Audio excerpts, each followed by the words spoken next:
Ring the bell again, and I invite you to join me in a few moments of silence.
And hear these words from Jerry May. Remember that any prayer you might say consciously is but a wave on the surface of the great prayer being prayed deeply in you by the source of love every moment of your life.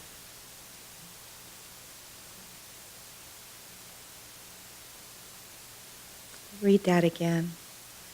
Remember that any prayer you might say consciously is but a wave on the surface of the great prayer being prayed deeply in you by the source of love every moment of your life.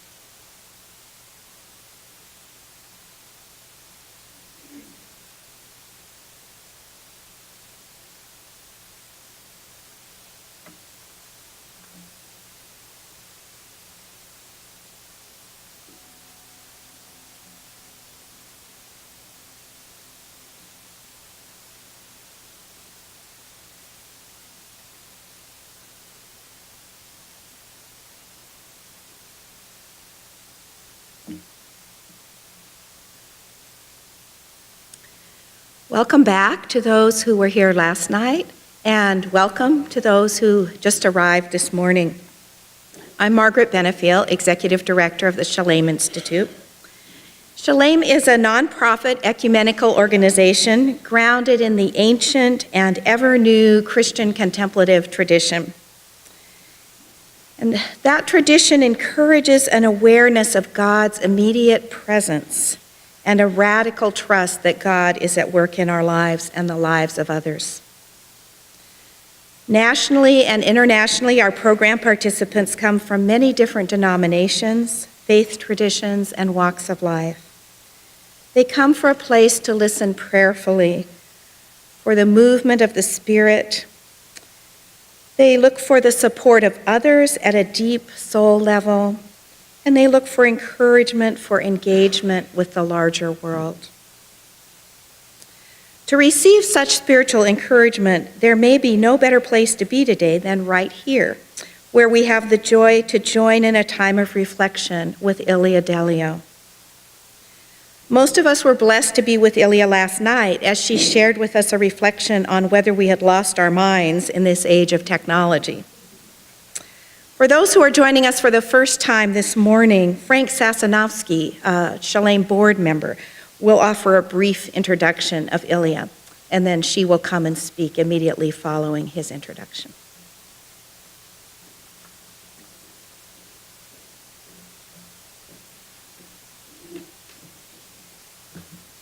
Good morning.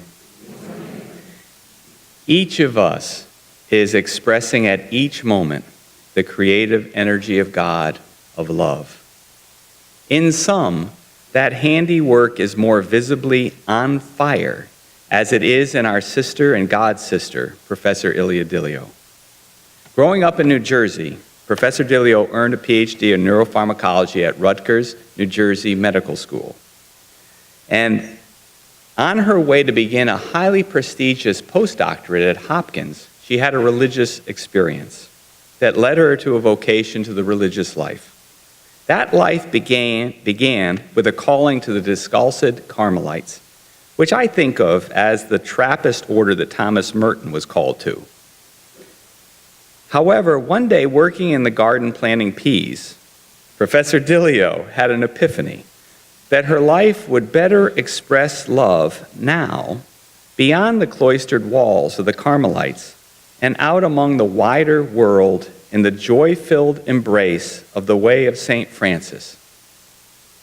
While a Franciscan, Professor Delio earned a second PhD in historical theology at the Jesuit University, Fordham.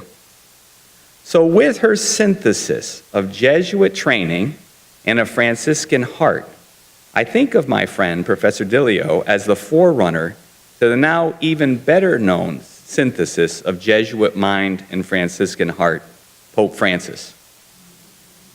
In my mind, Professor Delio is akin to a spiritual cousin to Pope Francis. Sort of think of John the Baptist, a powerful voice crying out in the wilderness, and we are graced to hear that voice set our hearts on fire this morning. Professor Delio has been that powerful, radical voice for God of love in many places. Here in the D.C. area, she taught at the Washington Theological Union, and until May of 2015, she was at Georgetown University. Last night, Tilden Edwards referred to Professor Delio as a prophet. I doubt Tilden had this in mind, but certainly it was prophetic of Professor Delio to go from Georgetown to Villanova when in her first year at Villanova won the NCAA men's basketball championship. So at Villanova, she is the Josephine Connolly Endowed Chair of Theology. So speaking of prophets, Professor Delio has had a calling to unpack and creatively express the vision of our modern prophet, Teilhard de Chardin. When Professor Delio shared with me and let me look at his workbooks, there one can see in the drawings, the diagrams, the formulas and the symbols, you can see the playing out of Teilhard's discerning as he discovered God's love, ever in the process of being created, of evolving. So this morning, we are going to be taken by the hand, figuratively, by Professor Delio, and led to places we hardly had imagined exist. Yet while our minds, both left and right hemispheres, are going to struggle to keep pace with Professor Delio's, what I call, and she liked this phrase as we drove over here, what I call her exegesis of the cosmos. Watch for the title of her next book. While our minds struggle to keep up with this pace, our hearts at the same times will be simultaneously at peace and excited, because our hearts will recognize home. So let us as one unified consciousness welcome Professor Delio as she follows the creative expression of God's love that is always evolving, ever new, and as Professor Delio leads us home.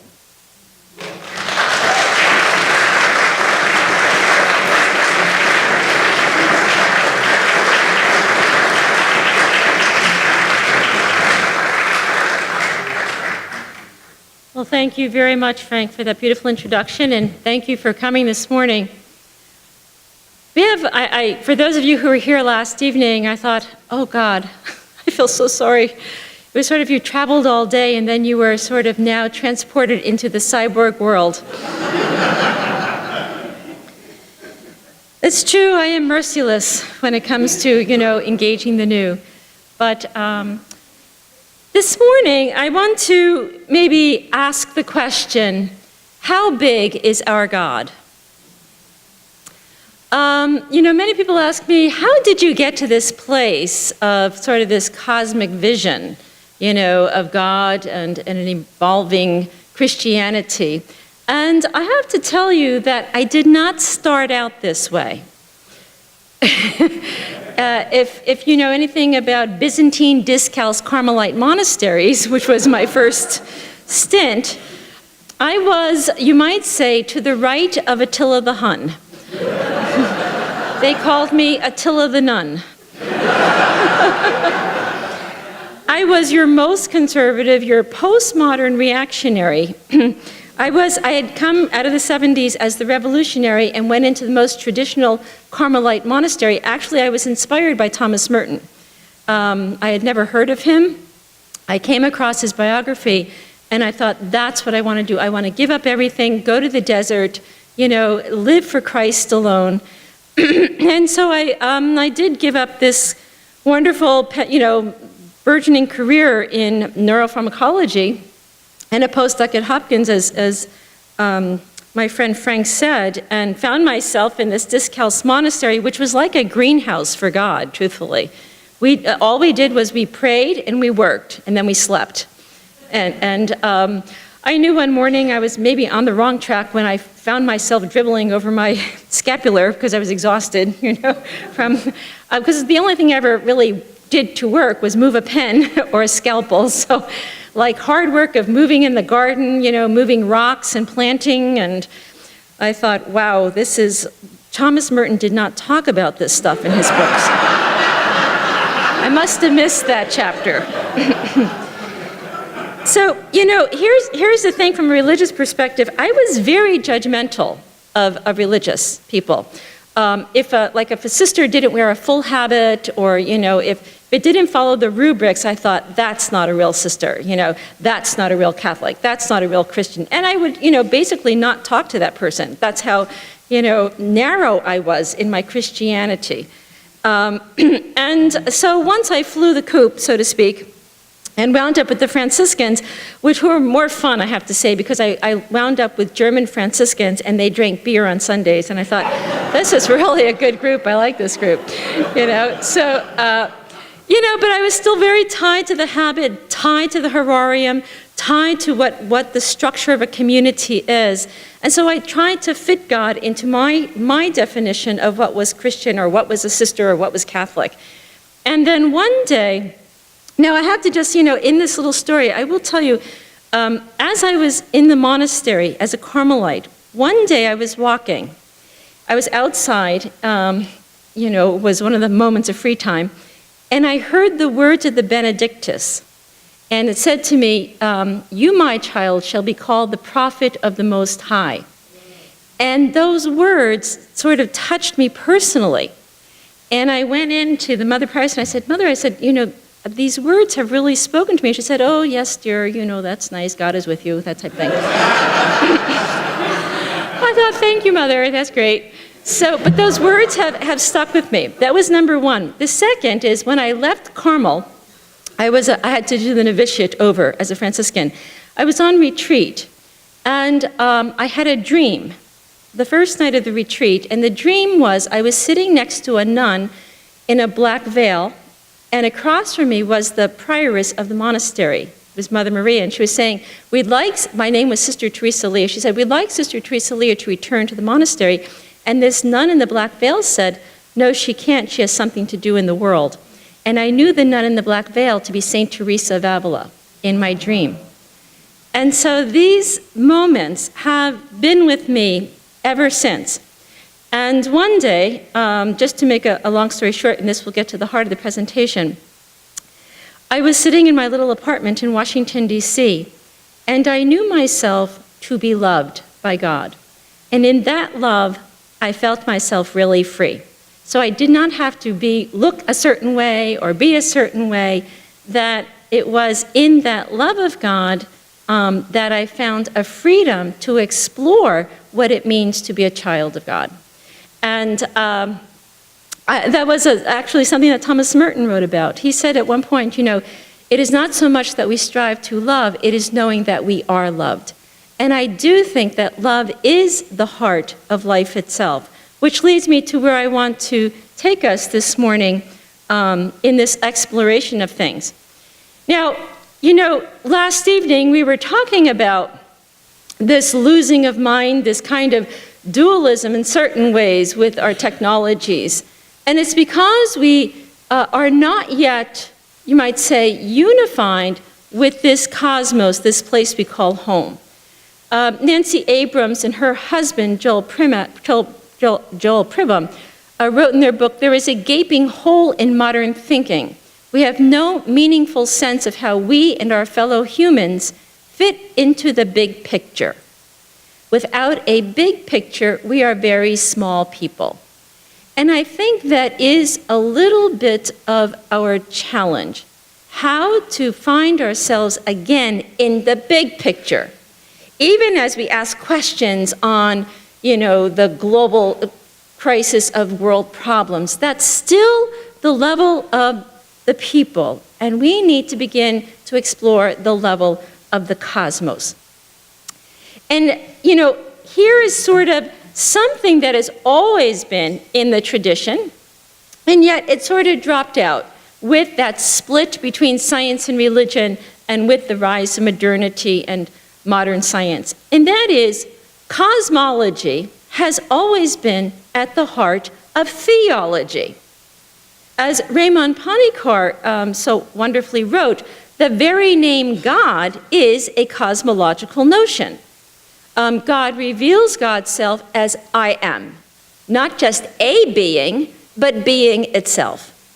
So as Panikar says, there is no cosmos without God, and no God without cosmos.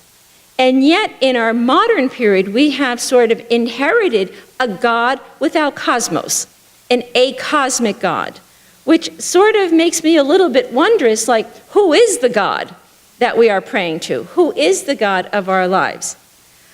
Because this God, the God who is the God of the cosmos, the whole order of things, the God of Genesis, the God who says, in the beginning, that God is quite at home in the realm of modern science.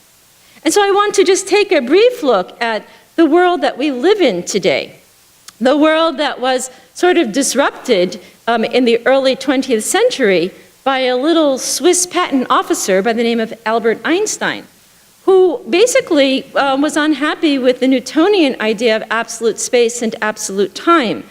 And of course, Albert had a great imagination and was a wonderful mathematician. And you put mathematics and creativity and imagination together, and you have a new universe. And basically, Albert, there's a little story told in his biography how he came down to breakfast one morning, and he said, "Well, dear," he said, I think I have some good insights on, space and time that might really turn over Newton's world." And his wife, Elsa, said, "Well, that's good, El, do what you need to do." And he said, "Well, I need to go to my room for a week." That's what Albert did. He used to go to his room with his pajamas on and just stay there and play piano and think and write and. And then after a week, he came down with like this piece of paper, and he said, "Elsie," he said, "this is going to change everything we know about the universe." It was just mathematical equations. And she said, "That's lovely, dear. What do you want for breakfast?" So what Albert showed is that, we don't live in a universe of absolute space and absolute time. But all our religious language is absolutely framed in absolute space and absolute time. God is in time, outside time, we're here on earth temporally, we're going toward eternity. And yet, on the big picture, Albert said, nope, it's just space-time. And space-time is created in the beginning of the universe and continues to unfold. So space-time is, in a sense, not fixed, it flows. And it can be reshaped or changed by the weight or gravity within it. So our universe is not like Legos. It's not like building blocks, Our universe is more like Slinky or Gumby, and this is just a two-dimensional view of the universe. But, what scientists now realize from the 20th century is that this is a very, very, very old universe, So I always say, if you're feeling old, just think of the universe. It's about 13.8 billion years old. That is very old. We can't get our heads around that, right? And the thing of deep time, I think last night we spoke of deep time. In other words, time, we keep measuring things in time. And sometimes I think the best thing we should do is get rid of all our clocks, might just restructure our, what we're doing. Because in the universe, it takes, billions of years for galaxies and planets to form. It's this rather mysterious, unfolding of a universe that continues to expand, and the rate of expansion keeps increasing. And we don't know how far into the future will this universe expand. And, some scientists posit forever. It's an indefinite expansion. Some posit, well, maybe the sun will burn out, and then we'll be in a cold, dark universe. Some posit maybe we'll at some point reach a threshold and start contracting, and time will move backwards. Well, that may not be so bad, So the expanding universe is our reality. That's the world we live in, which means the universe that is our home is dynamic, right? There's energy within this universe that keeps this rate of expansion at such a rate that it prevents it from contracting. But we ourselves feel ourselves expanding at times too, and that may be our most accurate cosmic test. Our own planet, we know, comes out probably of the explosion of a supernova, giant star, collisions and asteroid collisions. So our universe is our planet rather, is relatively young in this universe, only about 4.6 billion years old. And we formed from the disk of gas and dust that circled the young sun. And, as Judy Cannato pointed out in that wonderful book, Radical Amazement, how finely tuned this universe is, that it can, and our planet produce carbon-based intelligent life. And, now materialist scientists will just say, just happen to be the right conditions, for carbon-based life. But, a trillionth of a trillionth of a trillionth of 1% faster, the material would have flung too far apart for anything significant to happen. That's sort of mind-boggling. If gravity had been just 10 to the 33rd, that's, 0.0000, 33 zeros and 1, weaker than electromagnetism, the stars would have been less massive and would have burned up sooner. We just simply would not be here. And so it is just fantastic, and it butts up against mystery itself. I think scientists today are grappling with mystery at the heart of cosmos. But all that makes us us is, in a sense, the elements that go into the constituency of our own physical lives are already present in the Big Bang. So we truly are children of the stars. We are stardust, and we are in the universe, and the universe is in us. But we are not conscious of that, and I think that's a little bit of our challenge. On the micro level, it is a world of energy. And here, again, we hear more and more talk today about energy. We are in an energy crisis, and I think sometimes part of that crisis is our own deep disconnectedness from the cosmos itself. But, that world of energy, again, coming out of the insights of Albert Einstein and then following Louis de Broglie and other scientists, that we realize that, for centuries almost, since Aristotle, we thought of matter as substantive, inert stuff. Like matter is stuff, being, the term being. And we thought of being, and we still think of being, as, self-subsistent entities, like a billiard ball. And yet, what scientists are showing us is that any particle has a kind of dual nature. We're really talking, even an electron, is really a field of swimming things going on there. So, what Einstein showed is that mass and energy are not two separate things. They are equivalent, and they are interconvertible, and we know this, that if, we take a drop of water and heat it up, we have vapor. It's the same water, but in a different energy state. So we are now in today's world, and this may be one of our most significant shifts for religion, because this impacts how we understand nature itself? What is nature? What is being? If we use that language of being, what are we talking about? And from the world of quantum physics, where, experiments in the early 20th century showed that, that it's not really just waves and particles, but anything that exists has a dual nature, a wave-particle duality, and that we can only know where something is by observing it. So what quantum physics basically points out to us is that we live in a world of possibilities. In fact, we are always living, in a sense, in multiple worlds at any given point. And what world or what comes into existence comes about through the act of observation.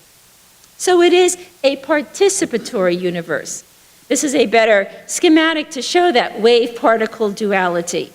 That on the fundamental levels of life, the stuff of life is just a sea of potentialities insofar as wave is both wave and particle. So on the fundamental levels, we are talking about a quantum reality. So when we use the term matter, even as we look at trees out here on the macro level, the matter of the trees underneath that, on the micro level, are interlocking, complicated webs of relationships. So that, as Brian Swim says, everything in the universe is genetically related. Like the universe, if we were to take the fabric of the universe and turn it inside out, we would see interlocking fields and fields and fields of energy. So that the term interconnectivity may be the most apt description of life in this cosmos.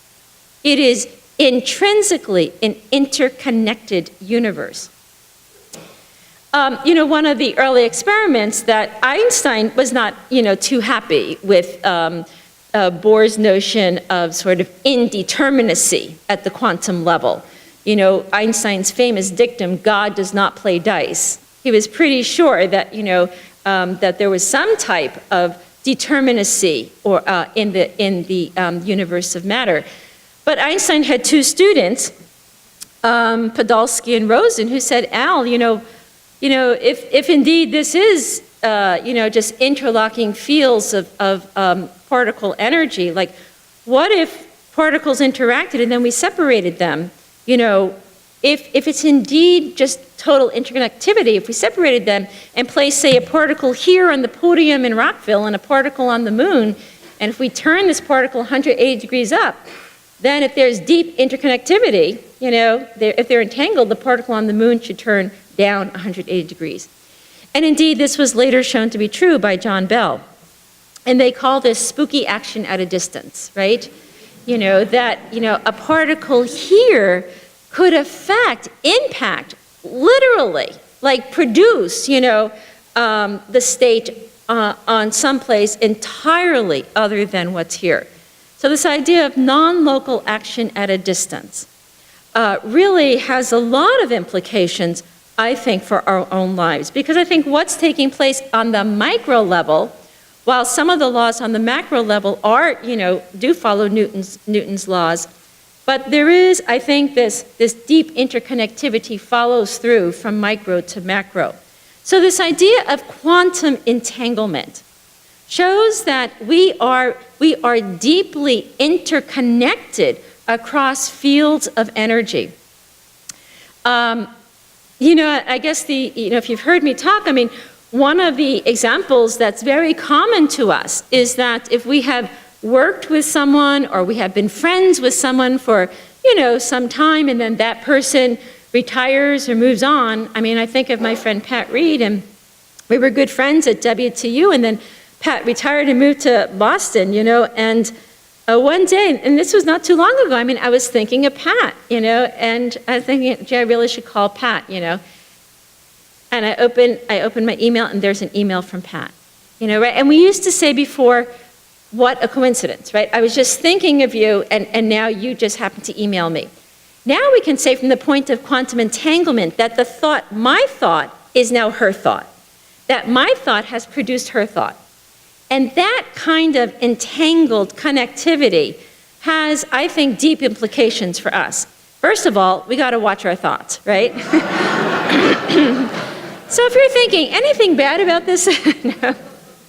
What we are beginning to realize today, and what physicists are realizing, is that reality is non-local. And this is where we are still sort of quasi-Newtonians in the fact that we do live sort of bounded existences. On our everyday conscious level, we have this idea, well, no one really knows what I'm thinking, or no one really knows what I'm doing, or no one really cares what I'm doing. And I'm thinking, actually, we all do care what you're thinking and doing. Because what we realize is that nature is deeply entangled fields of energy.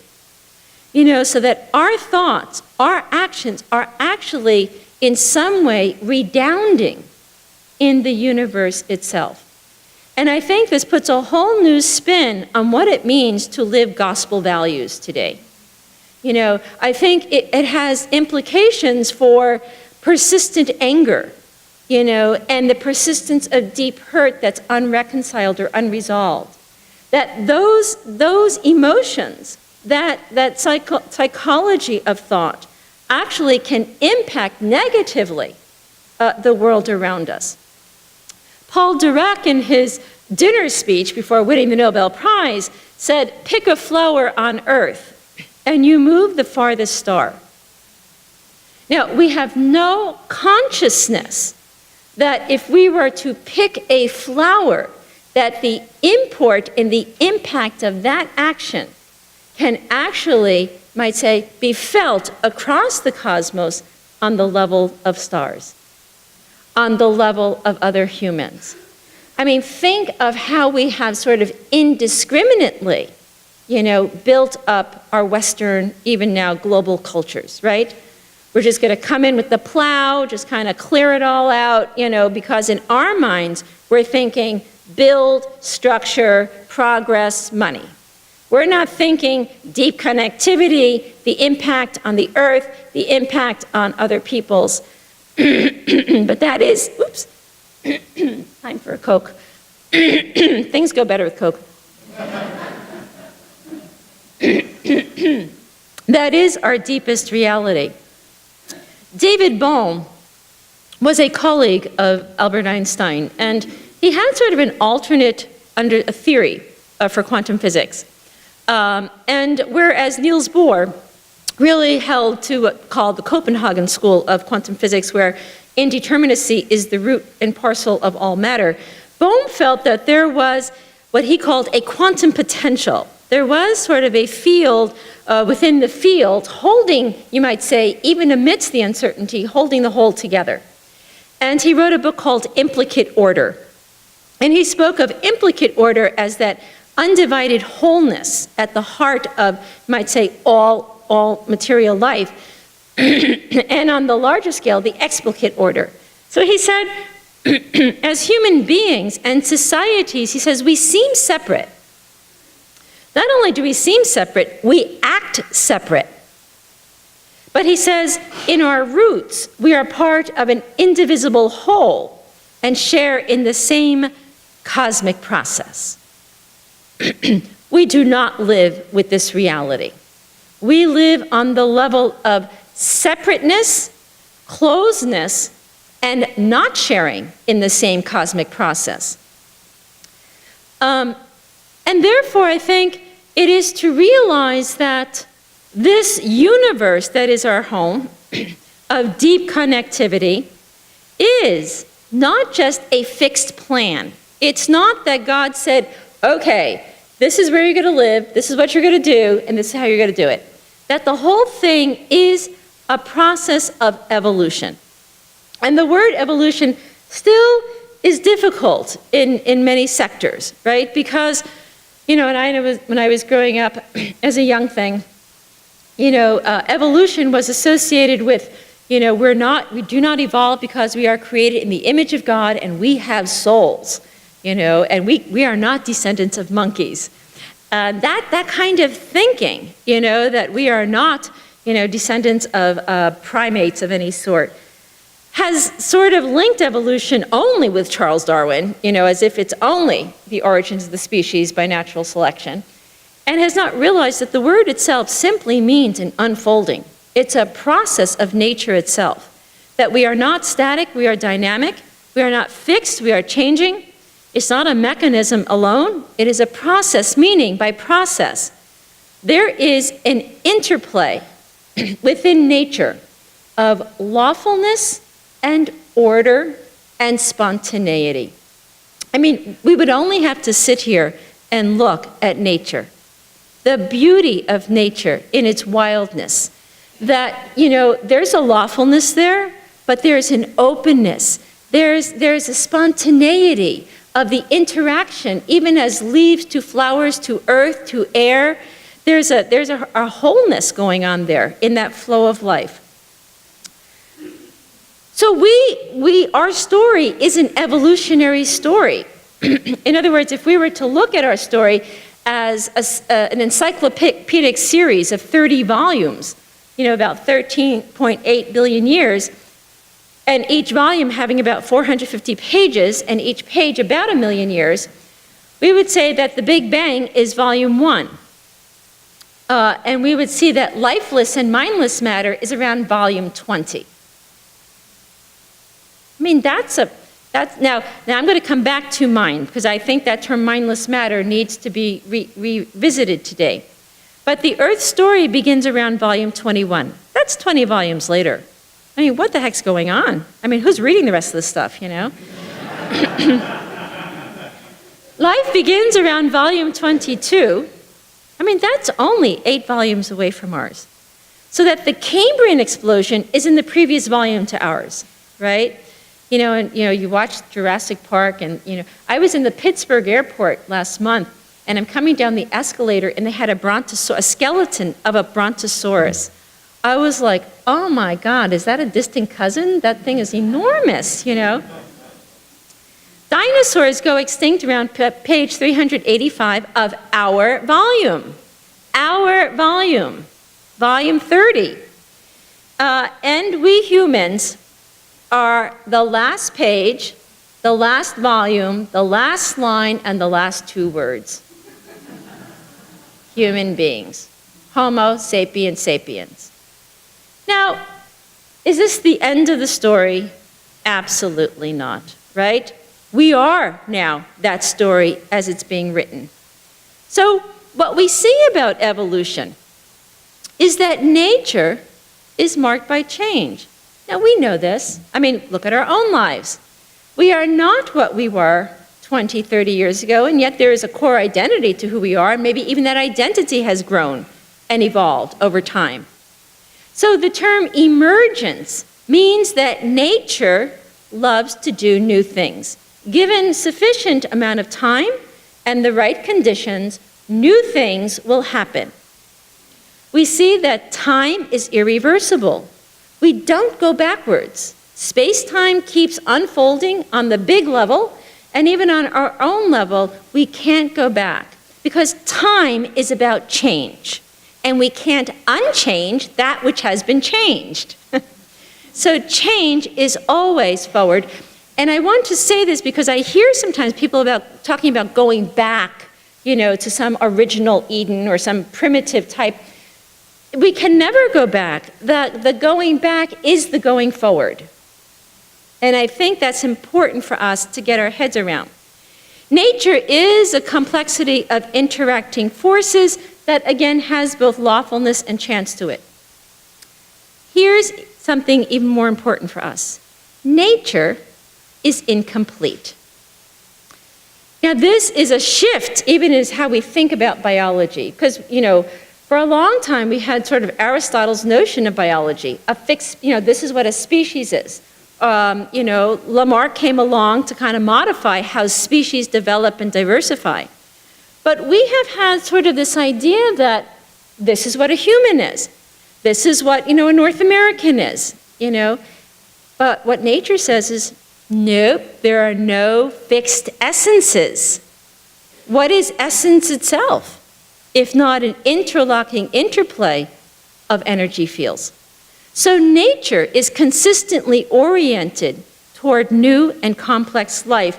And the more we can get our heads around this reality, the freer we will be to go forth in a new way. Teilhard de Chardin, that wonderful Jesuit scientist who we mentioned last evening, you know, what's amazing about Teilhard is he lived most of his time in China. So here he is in the midst of these vast deserts of China, digging for old bones, because his period actually was the Eocene period, 56 million years ago. That was his sort of specialty. And he is looking almost like a desert father of the modern age. He's sort of a desert father from China, you know, and he's looking at the big picture of evolution. And he's going, there is a pattern here. If I step back and I look at evolution, I see a pattern to the process.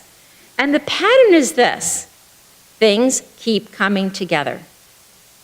No matter where you toss the dice, looking from the beginning of Big Bang on, there's something that keeps drawing things together, a type of convergence. And as things are drawn together, they complexify. Their degrees of relationship deepen. And he said, as that happens, there's an increase in consciousness.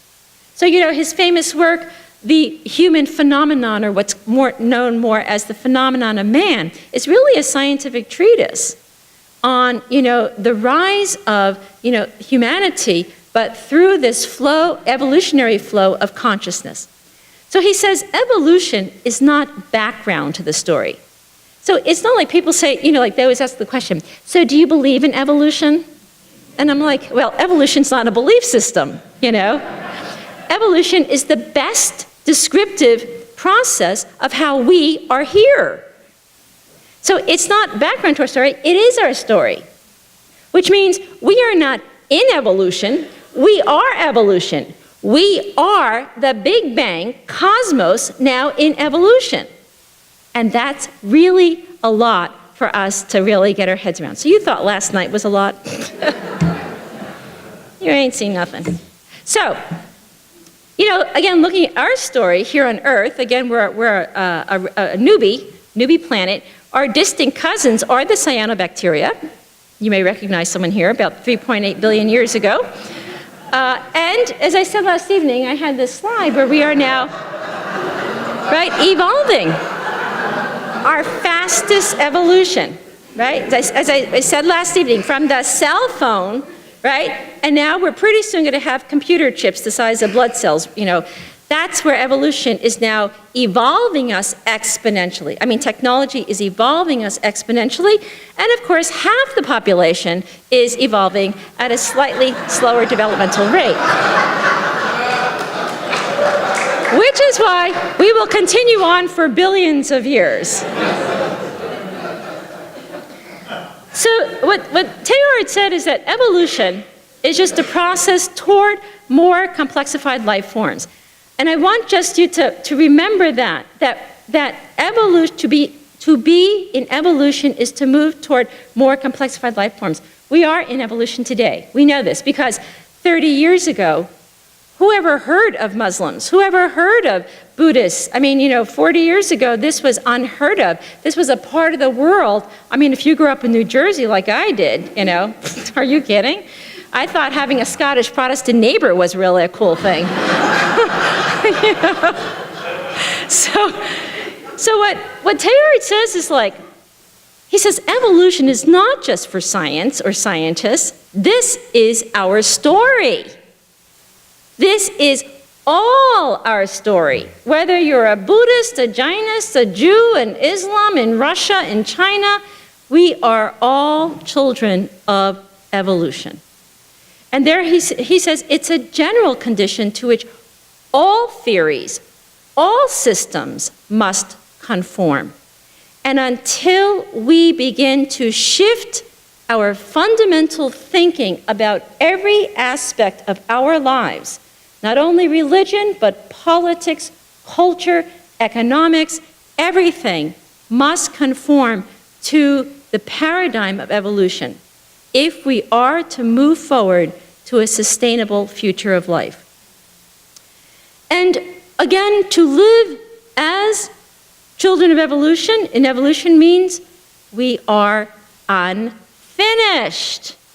So if we say, this is a Catholic, this is a Protestant, this is a Muslim, we keep labeling and boxing people in and not realizing that we are being created, that we are moving towards something new, that we will not go back to where we came from, and the only way to go forward is by our creative power. And so what Teilhard realizes, how do we move to the newness of life as children of evolution? And he said, as he looked over that broad sweep of evolution, he said, evolution essentially is the rise of consciousness. And the saying, when the level of our awareness changes, we start attracting a new reality. Consciousness is the name of the game. And in that sense, if we ask, have we lost our minds? That really is both to be, a little piquant, but it's also, there's a truism there. Our minds have become detached from the cosmos, and they have become autistically locked into this self-thinking subjectivity. And what science is realizing today, again from the realm of quantum physics, is that consciousness may not so much be mind over matter, but consciousness itself may be at the heart of the Big Bang itself. That life may begin with consciousness before it becomes matter. So what, and this is from Dana Zohar and Henry Stapp and others, where, they posit that after the Big Bang, there was space-time and a vacuum or a field of fields or a foam-like sea of potentials. It's as if what we call the Big Bang is this, hot, dense, bubbly energy field that contains no particles, and yet all particles are in this energy fluctuation. So that in that Big Bang moment, that beginning, consciousness emerges in terms of the wave flow of these energy fields, that there's an informational flow already happening at this very fundamental point of life. So that this universe is emerging out of a quantum wholeness, which is what David Bohm posited, that life begins with consciousness and wholeness. And of course, this is a big question still among scientists today. Do we move from inanimate matter to animate matter, from unconscious inert matter to conscious matter? And what some quantum physicists are saying, no, it's consciousness through and through, even on the level of inanimate matter. That it's not about an ontology or a real distinction between things, it's the degrees of relationship. That even rocks have some kind of communication. Even two solutions, two chemicals placed in a solution will interact with a type of consciousness, a flow of information here. So James Jean in 1951 said, the universe looks more like a great thought than a great machine. Mind no longer appears as an accident intruder into the realm of matter, but mind may be the creator and governor of matter itself. Not so much mind over matter, but mindful matter. So he says the quantum phenomenon makes it possible to propose that the background of the universe is mind-like. We often speak of the mind of God, and so, we're getting to see more and more that there's thought already seems to be at the heart of the universe. Which means if our consciousness emerges from this wholeness and continues to be part of it, then what accounts for the human mind is already active in the universe. Now that's hard for us to get our little minds around. It's a Saturday morning, right? We're like, whoa. Now think of this. On one hand, I would say this. We humans have become the most unnatural species in existence today. If I look at nature, there is a mindful flow in nature that is in tune with the cosmos. There is an openness in that flow of consciousness in nature. But we humans have cut ourselves off. Last night we were talking about left brain, right brain, from that flow. And I think this being cut off is part of our difficulties today.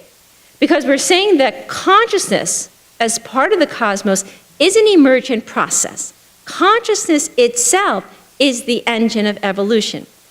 Think of our own world with technology. As we are shrinking into a global consciousness because of the internet, because of television, we have a whole new sense of what it means to belong to human community. So mind is the realm, you might say, where the synthesizing activity occurs. And of course, there's all sorts of discussions going on around the mind and the brain and the body. But we are saying that the mind is more than the brain itself, right? The mind is the field of that synthesizing activity that includes the brain, but through that mind, we are part of this undivided whole that is our home. And when we cut our minds off, when we become unmindful, unconscious of who we are, then we have, in a sense, disconnected ourselves from the whole, and the whole cannot evolve into more wholeness. So Henry Stapp says, our human thoughts are linked to nature by non-local connections. Now this is incredible. What a person chooses to do in one region, he says, seems immediately to affect what is true elsewhere in the universe. This is pick the flower on earth and you move the farthest star.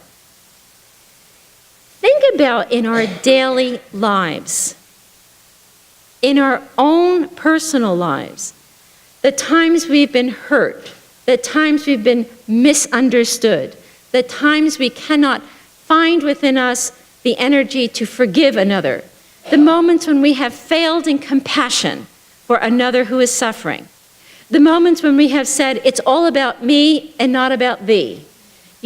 All of that we're saying has had its impact on the whole. In other words, our world that is so fragmented and polarized today did not come about this way by any predetermined plan. It has come about because we have become very unconscious of our connectivity to the whole.